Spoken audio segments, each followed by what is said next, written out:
Dans le 7e épisode de Paradoc, The Primeval Code, forme de vie primitive. En 1988, deux chercheurs ont fait une découverte révolutionnaire qui avait le potentiel de changer toute l'économie agricole. Guido Ebner et son collaborateur Heinz Schürch ont exposé du matériel biologique à des champs électriques, dépassant de loin l'intensité du champ naturel de l'atmosphère. Il s'est avéré que les organismes et le matériel biologique isolé réagissaient à ces champs électriques de manière miraculeuse, mais mystérieuse. Les organismes se sont transformés en leur forme originelle. Dans certains CA, on a obtenu des espèces végétales qui existaient il y a des millions d'années.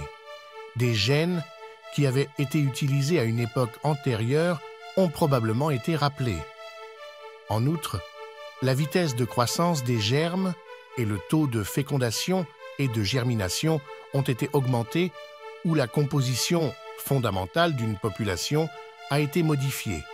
En d'autres termes, ils avaient fait découvert comment obtenir des plantes plus vigoureuses, des poissons plus gros et donc des rendements plus élevés sans génie génétique, uniquement à l'aide d'un champ électrique d'une manière encore inconnue. Mais qui connaît le code de la préhistoire? Les chercheurs ont présenté leurs inventions à la télévision suisse en 1988 et en 2007, on en a beaucoup entendu parler grâce au livre « Le code de la préhistoire » de Luc Burgin. Burgin connaissait personnellement les deux découvreurs et a accompagné leurs travaux.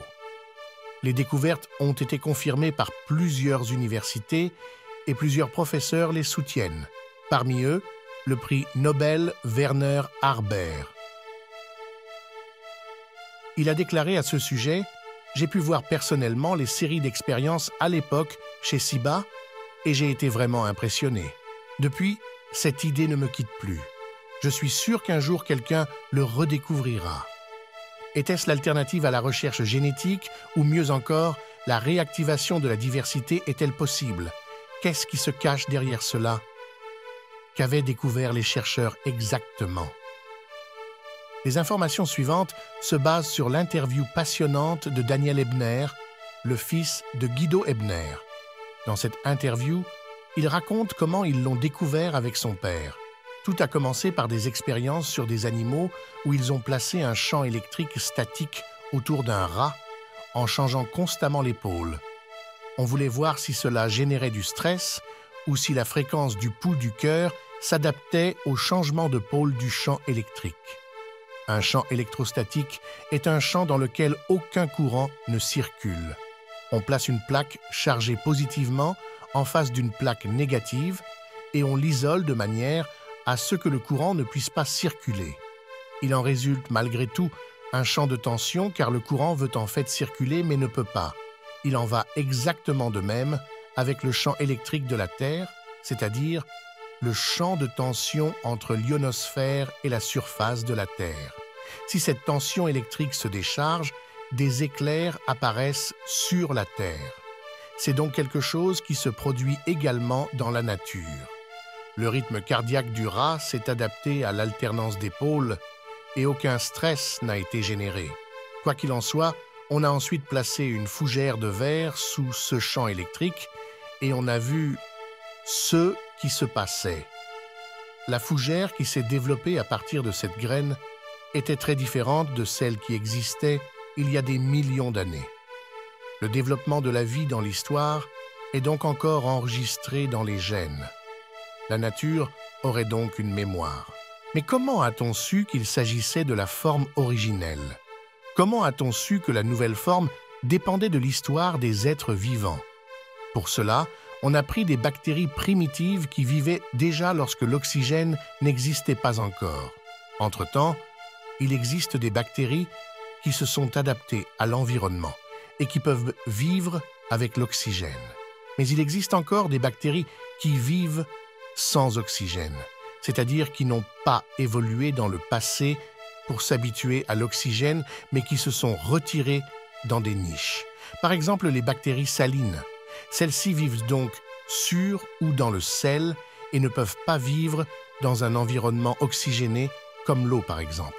Elles n'ont donc pas évolué pour s'adapter à des environnements riches en oxygène, alors que les autres bactéries qui vivent avec de l'oxygène ont fait ce développement. On a placé les deux types de bactéries sous un champ électrique. On a augmenté la concentration d'oxygène chez les bactéries salines et la concentration de sel chez les autres. Les bactéries salines sont ensuite mortes à 3,5% d'un environnement dilué, par exemple de l'eau, puisqu'elles n'avaient jamais appris à le faire. Mais les autres bactéries ont pu survivre à une solution saline de 28%. De plus, le maïs, entre autres, réagissait au champ électrique. 8 jours après avoir été exposés au champ électrique, les plantules ont été plantées dans de la terre ordinaire et traitées comme d'habitude. Après 14 semaines, les résultats ont montré que quelque chose avait définitivement changé. Des feuilles et des tiges plus larges, 3 à 6 épis par plante au lieu de 1 à 3. Formation de plusieurs tiges. Au maximum, un plant de maïs offrait désormais 12 épis, comme le maïs original qui n'existe plus qu'à l'état sauvage au Pérou. Il a été calculé que le maïs traité de cette manière donne un rendement supplémentaire de 40%. En ce qui concerne les truites, les chercheurs ont obtenu une espèce de truite presque disparue, plus grande et plus vivante. Celle-ci était beaucoup plus vigoureuse, mais aussi plus timide, ce qui devrait être une réaction de fuite saine du poisson. Cette truite a également plus de dents, ce qui devrait être le ça, car la truite est un animal de chasse. 6 dents l'aident à attraper sa proie.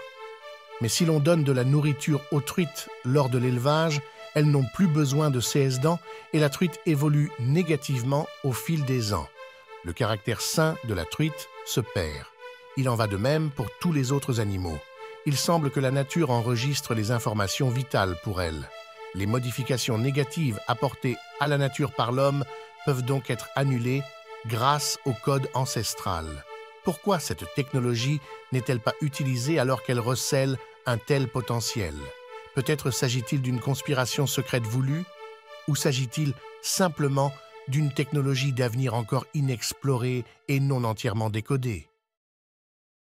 Et dans le prochain épisode de Paradoc, notre histoire est-elle écrite dans la nature? Code primitif, deuxième partie.